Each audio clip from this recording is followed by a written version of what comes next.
So hi guys, welcome back to my channel. ఈరోజు date వచ్చేసరికి 22 September 2023.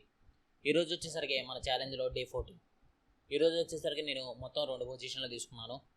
అది early మార్నింగే కంప్లీట్ అయింది. ఓకే, ఎర్లీ మార్నింగ్ వచ్చేసరికి నిఫ్టీ 50లో ఇదిగోండి ఇక్కడ ఒక పొజిషన్ తీసుకున్నాను. ఇక్కడ వచ్చేసరికి బై పొజిషన్ తీసుకున్నాను. ఈ క్యాండిల్ దగ్గర నాకు ఏంటంటే స్టాప్ లాస్ హిట్ అయింది. ఇక్కడ పొజిషన్ ఎందుకు తీసుకున్నానంటే మనకి బ్యాంక్ నిఫ్టీలో అనేది బయింగ్ జరుగుతుంది మార్నింగ్. సో నేను ఎక్స్పెక్ట్ చేసింది ఏంటంటే బయింగ్కి వెళ్ళిద్దాన్ని ఎక్స్పెక్ట్ చేసి నేను నిఫ్టీలో కూడా ఏంటంటే మనకి ఇది చిన్న రెసిస్టెంటే, అంటే ఇక్కడ అంత సెల్లింగ్ జోన్ ఉండిద్ది అనుకున్నాను, కానీ ఎక్కువ సెల్లింగ్ అనేది ఎక్స్పెక్ట్ చేయలేదు. మార్నింగ్ కాబట్టి బ్రేక్అవుట్ చేసిద్దామని ఎక్స్పెక్ట్ చేసి ఇక్కడ ఒక పొజిషన్ తీసుకున్నాను. మనకి ఇక్కడ స్టాప్ లాస్ హిట్ అయింది. అయితే ఇంకా నెక్స్ట్ పొజిషన్ వచ్చేసరికి ఇంకా బ్యాంక్ నిఫ్టీలో నెక్స్ట్ పొజిషన్ తీసుకున్నాను. బ్యాంక్ నిఫ్టీలో వచ్చేసరికి ఇదిగోండి ఈ క్యాండిల్ క్లోజ్ అయిన తర్వాత దీని టాప్లో స్టాప్ లాస్ ప్లేస్ చేసి ఇక్కడ నుంచి అనేది ఇదిగోండి ఇక్కడ వరకు బుక్ చేసుకున్నాను. ఇక్కడ వచ్చేసరికి నా స్టాప్ లాస్ హిట్ అయింది. ఓకే, అది బ్యాంక్ నిఫ్టీకి వచ్చేసరికి అది ఈ 2 పొజిషన్లో ఇదిగోండి ఈరోజు ప్రాఫిట్ అండ్ లాస్ చూపిస్తా చూడండి. ఇదిగోండి మొత్తం 2 పొజిషన్లు తీసుకున్నాను. ఫస్ట్ది వచ్చేసరికి నిఫ్టీ వచ్చేసరికి 400 రూపీస్ లాస్ వచ్చింది. బ్యాంక్ నిఫ్టీ వచ్చేసరికి 9,000 రూపీస్ ప్రాఫిట్ వచ్చింది. అది ఎక్కడ ట్రేడ్ తీసుకున్నా కూడా చూపిస్తా చూడండి. ఇదిగోండి నిఫ్టీ వచ్చేసరికి మార్నింగ్ తీసుకున్నా కదా, మార్నింగ్ తీసుకున్నప్పుడు ఇదిగోండి నా ట్రేడ్ వచ్చేసరికి ఇదిగోండి ఈ క్యాండిల్ ఎంట్రీ ఏంది, ఈ క్యాండిల్లో నేను ఎంట్రీ అనేది తీసుకున్నాను పొజిషన్. ఇదిగోండి ఇక్కడ స్టాప్ లాస్ ప్లేస్ చేసుకున్నాను, ఇక్కడ స్టాప్ లాస్ హిట్ అయింది. సో ఏం కాదు. ఓకే, అలాగే బ్యాంక్ నిఫ్టీ వచ్చేసరికి ఇదిగోండి బ్యాంక్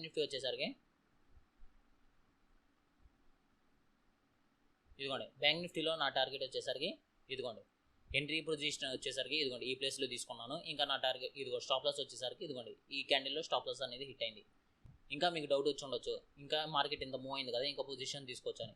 కానీ మన రూల్స్ ప్రకారం రోజుకి వచ్చి మ్యాక్సిమం 2 ట్రేడ్స్ ఆర్ 3 ట్రేడ్సే తీసుకోవాలి. అందుకని ఏంటంటే ఇక్కడ నుంచి సెల్లింగ్ వచ్చిన నేనైతే ట్రేడ్ అనేది తీసుకోలేదు 20,000 ఛాలెంజ్లో. ఓకే, అది నిఫ్టీ అండ్ బ్యాంక్ నిఫ్టీ ఈరోజు ట్రేడ్ వచ్చేసరికి. రేపు మండేకి నిఫ్టీ అనాలిసిస్ చెప్తా చూడండి. రేపు మండే వచ్చేసరికి మనకేంటంటే ఇదిగోండి ఇక్కడ ఒక సపోర్ట్ దగ్గర ట్రేడ్ అవుతుంది. సో నేను ఎక్స్పెక్ట్ చేసేది ఏంటంటే ఒకవేళ ఓవర్ నైటింగ్ అనేది సెల్లింగ్ జరిగితే ఈ లెవెల్ కన్నా కిందకు వస్తే మాత్రం మనం ఇది ఇంకా సెల్లింగ్ అనేది ఎక్స్పెక్ట్ చేయొచ్చు. ఇది వచ్చేసరికి ఒక బయింగ్ జోన్ ఉంది. మనకేంటంటే ప్రతి లెవెల్ దగ్గర ఇదిగోండి ప్రతి లెవెల్ దగ్గర సెల్లర్స్ అనే వాళ్ళు ఉన్నారు. సో మనకేంటంటే సెల్లింగ్ అనేది ఎక్కువ జరిగే అవకాశం ఉంటుంది. సో నేను ఏంటంటే ఈ మార్కెట్ అనేది 50% లెవెల్ దాటే వరకు ఏంటంటే నేను సెల్లింగ్ పొజిషన్లోనే ఉంటాను. ఓకే, ఈ లెవెల్ క్రాస్ అయితే మాత్రం మనకి అప్పుడు బయింగ్ పొజిషన్లోకి వెళ్ళిద్ది. అప్పుడు వరకు నేను ఏంటంటే ఈ మార్కెట్లో సెల్లింగ్ జోన్లోనే ఉంటాను. ఇంకా మనం ట్రేడ్స్ తీసుకోవాలన్నా మనకేంటంటే 4 అవర్స్ టైం ఫ్రేమ్కి వచ్చినా మనకేంటంటే బాగా సెల్లింగ్ జరిగింది. ఇదిగోండి చూడండి ఫస్ట్ క్యాండిల్ వచ్చేసరికి ఇండిసిషన్ క్యాండిల్ వచ్చింది. తర్వాత క్యాండిల్ చూడండి ఎలా ఉందో. ఇదిగోండి ఫస్ట్ క్యాండిల్ వచ్చేసరికి ఇండిసిషన్ క్యాండిల్ ఫామ్ అయింది. నెక్స్ట్ వచ్చేసరికి బాగా సెల్లింగ్ అనేది జరిగింది. సో నేను ఎక్స్పెక్ట్ చేసేది ఏంటంటే ఇది ఇంకా బాగా సెల్లింగ్ అనేది వెళ్ళే ఛాన్స్ ఉంటుంది. మనకి వచ్చేసరికి ఇదిగోండి నెక్స్ట్ సపోర్ట్ వచ్చేసరికి ఇదిగోండి ఈ లెవెల్లో ఉంది మనకి నెక్స్ట్ సపోర్ట్. అప్పటి వరకు మనకి ఏంటంటే మార్కెట్ అనేది సెల్లింగ్లోనే ఉండే ఛాన్స్ ఉంటుంది. ఇదిగోండి మనకి సపోర్ట్ వచ్చేసరికి ఇక్కడే ఉంది. సో ఇక్కడ వరకు అయితే ఈజీగా నిఫ్టీ అనేది వచ్చే ఛాన్స్ ఉంటుంది. ఒకవేళ ఈ లెవెల్ నుంచి వస్తే మనకి ఇక్కడ నుంచి బయింగ్కి వెళ్తే మనకి మంచి బయింగ్ అనేది వచ్చింది. ఒకవేళ కనీసం ఇక్కడ వరకు రాకపోయినా కనీసం ఇదిగోండి ఈ లెవెల్ వరకైనా నిఫ్టీ అనేది వచ్చే ఛాన్స్ ఉంటుంది. ఓకే, ఈ లెవెల్ వరకు వచ్చిన తర్వాత ఇక్కడ నుంచి ఇదిగోండి మార్కెట్ అనేది ఇదిగోండి ఇలా హయ్యర్ హైస్లో వెళ్ళినట్టు వచ్చింది. ఇదిగోండి ఇక్కడ క్లోజ్ అయ్యి ఇక్కడ నుంచి ఇలా వెళ్తే మనకి హయ్యర్ హైస్లోకి వెళ్ళిద్ది మార్కెట్. అప్పుడు మంచి బయింగ్ అనేది వచ్చింది. ఓకే, ఇది నిఫ్టీ వచ్చేసరికి. ఇంకా ఎలా ట్రేడ్ తీసుకోవాలో కూడా చెప్పే కదా. జస్ట్ ఈ జోన్ పైన ఉంటే మీకు ఏంటంటే ఇదిగోండి ఈ జోన్ పైకి వెళ్తే మీరు బయింగ్ పొజిషన్ అనేది తీసుకోవచ్చు. లేకపోతే సపోర్ట్ ఏరియా దగ్గర మీరు బయింగ్ పొజిషన్ అనేది తీసుకోవచ్చు. అప్పటి వరకు ఏంటంటే మీరు సెల్లింగ్లోనే ఉండొద్దు. ఓకే, సెల్లింగ్లోనే ఉండొచ్చు. నెక్స్ట్ వచ్చేసరికి బ్యాంక్ నిఫ్టీలో ఎలా ట్రేడ్ చేయాలో చెప్తా చూడండి. బ్యాంక్ నిఫ్టీలో కూడా మనకి వచ్చేసరికి ఇదిగోండి ఇక్కడ ఒక సపోర్ట్ ఉంది. ఈ సపోర్ట్ వరకు అయితే ఈజీగా మనకి సెల్లింగ్ అనేది జరిగే అవకాశం ఉంది. మనం 4 అవర్స్ క్యాండిల్లో చూసుకున్నా ఇదిగోండి ఇది వచ్చేసరికి మనకు ఒక సపోర్ట్. కానీ మనకి మేజర్ సపోర్ట్ వచ్చేసరికి ఇది ఈ లెవెల్ దగ్గరకు వస్తే మాత్రం మనకి తర్వాత ఇక్కడ ఎక్కువ బయర్స్ అనేవాళ్ళు యాక్టివ్గా ఉంటారు. మనకి ఇక్కడ వాల్యూమ్ చూసుకున్నాం మనకు చూడండి ఎలా ఉందో. ఈ లెవెల్ దగ్గర వాల్యూమ్స్ అనేవి ఎక్కువ ఉన్నాయి. సో ఈ లెవెల్ వరకు వస్తే మాత్రం బాగా బయింగ్ అనేది జరిగింది. అప్పుడు వరకు ఏంటంటే నేనైతే మినిమం ఈ లెవెల్ వరకు అయితే సెల్లింగ్ ఎక్స్పెక్ట్ చేస్తున్నాను. ఓకే, అది దీన్ని ఎలా ట్రేడ్ చేయాలంటే 15 మినిట్స్ టైం ఫ్రేమ్కి వస్తే మనకి ఇదిగోండి ఈడ ఒక సపోర్ట్ జోన్ అనేది ఉంది. ఈ సపోర్ట్ నుంచి ఏంటంటే ఒకవేళ వెళ్తే ఈ సపోర్ట్ నుంచి బయింగ్కి వెళ్ళొచ్చు. ఒకవేళ రేపు మండే మార్కెట్ అనేది గ్యాప్ అప్ ఓపెన్ అయింది అనుకోండి, గ్యాప్ అప్ ఓపెన్ అయితే ఈ లెవెల్ నుంచి కొంచెం సెల్లింగ్ వచ్చి ఇక్కడ నుంచి పుల్ బ్యాక్ ఇచ్చి పైకి వెళ్ళింది. దీనిలో కూడా మనకి ఈ లెవెల్ దగ్గర ఎక్కువ సెల్లర్స్ ఉన్నారు. ఇంకా ఈ లెవెల్ దగ్గర ఇందాక ఉండేవాళ్ళు, కానీ ఇక్కడ ఉన్న స్టాప్ లాస్ మొత్తం చేసి ఇక్కడ వచ్చేసి ఉంటాయి. సో నేను ఎక్స్పెక్ట్ చేసేది ఏంటంటే ఈ లెవెల్ దాటితే మాత్రం మనకి ఏంది ఈజీగా ఈ లెవెల్ అనేది టచ్ అయ్యింది. ఓకే, ఈజీగా ఈ లెవెల్ అనేది టచ్ అయ్యింది. ఈ లెవెల్ వచ్చేసరికి 45,500. ఓకే, ఈ లెవెల్ మనకి ఈ లెవెల్ క్రాస్ అయితే మాత్రం మనకి మార్కెట్ అనేది బయింగ్లోకి వెళ్ళింది. అప్పటి వరకు ఏంటంటే సెల్లింగ్. ఒకవేళ సెల్లింగ్కి వెళ్ళినా మనకి టార్గెట్ వచ్చేసరికి ఇదిగోండి, ఫస్ట్ టార్గెట్ వచ్చేసరికి సెల్లింగ్లో ఇది ఉంటుంది, సెకండ్ వచ్చేసరికి ఇది. ఓకే, అప్పటి వరకు ఏంటంటే మార్కెట్ అనేది సెల్లింగ్లోనే ఉంటుంది. ఇంకా రేపటి 3 మేజర్ స్టాక్స్ చూద్దాం. మనకి 3 మేజర్ స్టాక్స్లోకి వచ్చేసరికి ఫస్ట్ వచ్చేసరికి పిఎన్బి ఎందుకు చెప్పానంటే నేను చాలా రోజుల క్రితమే పిఎన్బి అనేది బయింగ్లోకి వెళ్ళిద్దని చెప్పాను. మనకి ఈ పిఎన్బి అనేది బాగా బయింగ్ అనేది జరిగింది. సో ఇదిగోండి ఇక్కడికి వచ్చేసరికి ఈ లెవెల్ క్రాస్ అయిన తర్వాత నేను ఎప్పుడూ చెప్పాను, ఇక్కడ ఈ లెవెల్ క్రాస్ అయిన తర్వాత బయింగ్ పొజిషన్ తీసుకొచ్చాను. ఇది వచ్చేసరికి నా ఎంట్రీ పొజిషన్. నేను ఏంటంటే ట్రెండ్ లైన్ బేస్ చేసుకొని ఇంకా మార్కెట్ సైడ్ వేస్ ఉంది కాబట్టి అది వచ్చేసరికి ఇక్కడ ఎంట్రీ జరిగింది.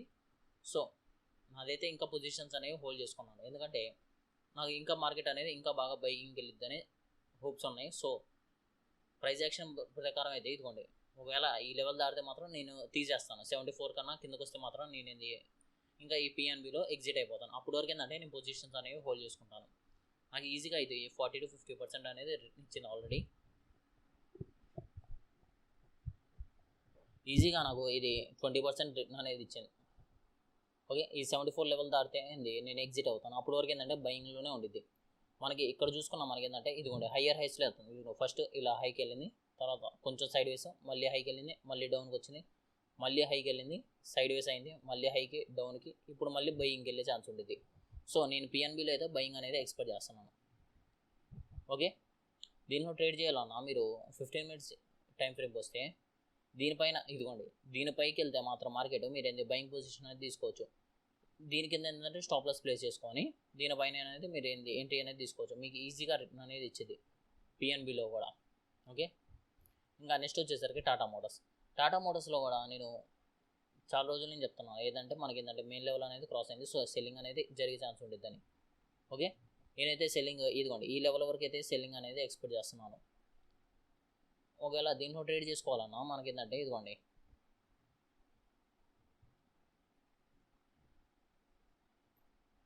ఈ లెవెల్లో ట్రేడ్ చేసుకోవాలన్నా మనం ఏంటంటే ఈ ఈఎంఐని బేస్ చేసుకొని మనం ట్రేడ్ చేసుకోవచ్చు. ఓకే, ఈ ఈఎంఐని ఎలా యూజ్ చేయాలి ఏంది అనుకుంటే 1000 సబ్స్క్రైబర్స్ అవ్వగానే నేనేంటంటే ప్లాన్ చేశాను. ఆల్రెడీ ఈ వీడియో అనేది రికార్డ్ చేయడం కూడా అయిపోయింది. 1000 సబ్స్క్రైబర్స్ అవ్వగానే నేను వాడే స్ట్రాటజీస్ ఇంకా ఈ ఈఎంఐని బేస్ చేసుకొని ఎలా ట్రేడ్ చేయాలి అవన్నీ ప్లాన్ చేశాను ఆల్రెడీ. ఏం కాదు, జస్ట్ ఒక 300 సబ్స్క్రైబర్స్ వస్తే మాత్రం వీడియో అనేది ఆటోమేటిక్గా రిలీజ్ అయిపోద్ది. 1000 సబ్స్క్రైబర్స్ రాగానే ఆ వీడియో అనేది ఆటోమేటిక్గా రిలీజ్ అయిపోద్ది. ఆ వీడియో అయితే చాలా బెస్ట్. అంటే ఆ వీడియో జస్ట్ మీరు ఏంటంటే అది తీసుకొని ట్రేడ్ అనేది ఎంత సింపుల్గా తీసుకోవచ్చో కూడా మీకు అర్థమైంది. ఇదిగోండి ఆ ఈఎంఐని బేస్ చేసుకొని మీరు ట్రేడ్ చేసుకున్నా ఇదిగోండి జస్ట్ దీన్ని టచ్ అయ్యి కిందకు వస్తే మాత్రం మీరు సెల్లింగ్ అనేది తీసుకోవచ్చు. అలా ఉంటుంది ఈ ఈఎంఐ ట్రేడ్. ఓకే, మీకు దీనికోసం పెద్ద నాలెడ్జ్ కూడా అవసరం లేదు. జస్ట్ మీకు ఏంటంటే ఈ ఈఎంఐని సెట్ చేసుకోవడం రావాలి. ఇంకా ఏ ప్లేస్లో ఎలా వాడాలో ఏందో అదంతా ఆ వీడియోలో ఆల్రెడీ రికార్డ్ చేశాను. 1000 సబ్స్క్రైబర్స్ రాగానే ఆ వీడియో అనేది ఆటోమేటిక్గా రిలీజ్ అయిపోయింది. ఓకే, ఇదిగోండి అలాగే టాటా మోటార్స్లో కూడా మనం చూసుకుంటే ఇదిగోండి బాగా సెల్లింగ్ అనేది జరుగుతుంది. నేనైతే టాటా మోటార్స్లో కూడా ఇదిగోండి ఈ లెవెల్ వరకు ఎక్స్పెక్ట్ చేస్తున్నాను. ఈ లెవెల్కి వచ్చిన తర్వాత మనం పొజిషన్స్ అనేది తీసుకోవచ్చు. అప్పుడు మనకి బాగా బయింగ్ అనేది వెళ్ళిద్ది. ఓకే, అది టాటా మోటార్స్లో. ఒకవేళ ఎవరైనా ట్రేడ్ చేయాలన్నా దీనిపైన స్టాప్ లాస్ ప్లేస్ చేసుకోండి. ఓకే, దీనిపైన స్టాప్ లాస్ ప్లేస్ చేసుకొని మార్కెట్ దీనికన్నా కిందకు వస్తే మాత్రం ఎంట్రీ అనేది తీసుకోవచ్చు. ఓకే, ఈ లెవెల్ కన్నా కిందకు వస్తే మీరు ఎంట్రీ తీసుకోవచ్చు. దీనిపైన స్టాప్ లాస్ ప్లేస్ చేసుకోండి అంతే. అంటే ఇంకా స్టాప్ లాస్ అనేది ట్రేడ్ చేసుకుంటూ రావాలి. ఓకే, నెక్స్ట్ వచ్చేసరికి హెచ్డిఎఫ్సి బ్యాంక్ కూడా మనకి ఏంటంటే బాగా సెల్లింగ్లోకి వెళ్తుంది. నేను ఎక్స్పెక్ట్ చేసింది ఏంటంటే హెచ్డిఎఫ్సి బ్యాంక్ అనేది నేను 4 hours టైం ఫ్రేమ్లో మనకి ఏంటంటే హెచ్డిఎఫ్సి బ్యాంక్లో ఇదిగోండి ఒక ట్రెండ్ లైన్ అనేది తీసుకున్నాను. ఈ ట్రెండ్ లైన్ బేస్ చేసుకుని మార్కెట్ అనేది ట్రేడ్ అవుతుంది. ఇదిగోండి చూడ మనకి చాలా రోజుల నుంచి ఈ ట్రెండ్ లైన్ బేస్ చేసుకుని మార్కెట్ అనేది ట్రేడ్ అవుతుంది 4 hours టైం ఫ్రేమ్లో. ఇదిగోండి ఈ ట్రెండ్ లైన్ బేస్ చేసుకుని మార్కెట్ ఎంత కరెక్షన్ చేసినా మనకి మంచి బయింగ్ అనేది వెళ్తుంది. సో మనకేంటంటే ఈ ట్రెండ్ లైన్ అనేది బ్రేక్ అయింది. సో నేనైతే మినిమం ఈ లెవెల్ వరకు అనేది ఎక్స్పెక్ట్ చేస్తున్నాను సెల్లింగ్. ఈ లెవెల్ వరకు సెల్లింగ్ అనేది ఎక్స్పెక్ట్ చేస్తున్నాను. ఈ లెవెల్ వరకు సెల్లింగ్ వస్తే మనకేంటంటే అప్పుడు మంచి బయింగ్ వెళ్ళే ఛాన్స్ అనేది ఉంటుంది. మనకి నిఫ్టీ అండ్ బ్యాంక్ నిఫ్టీ కూడా బాగా కరెక్షన్ చేస్తుంది కాబట్టి అది కూడా ఇంకా దానికి వాటిల్లో కూడా ఇంకా సెల్లింగ్కి కొంచెం హోప్ ఉంది. So Nifty and bank Nifty వచ్చేసరికి మనకేంటంటే ఇదిగోండి ఈ పొజిషన్ వరకు అయితే ఏంది సెల్లింగ్ అనేది హెచ్డిఎఫ్సి బ్యాంక్లో మనం ఏంది ఈ పొజిషన్ వరకు మనం ఏంది ఈ లెవెల్ వరకు హెచ్డిఎఫ్సి బ్యాంక్లో మనం ఏంది సెల్లింగ్ అనేది ఎక్స్పెక్ట్ చేయొచ్చు.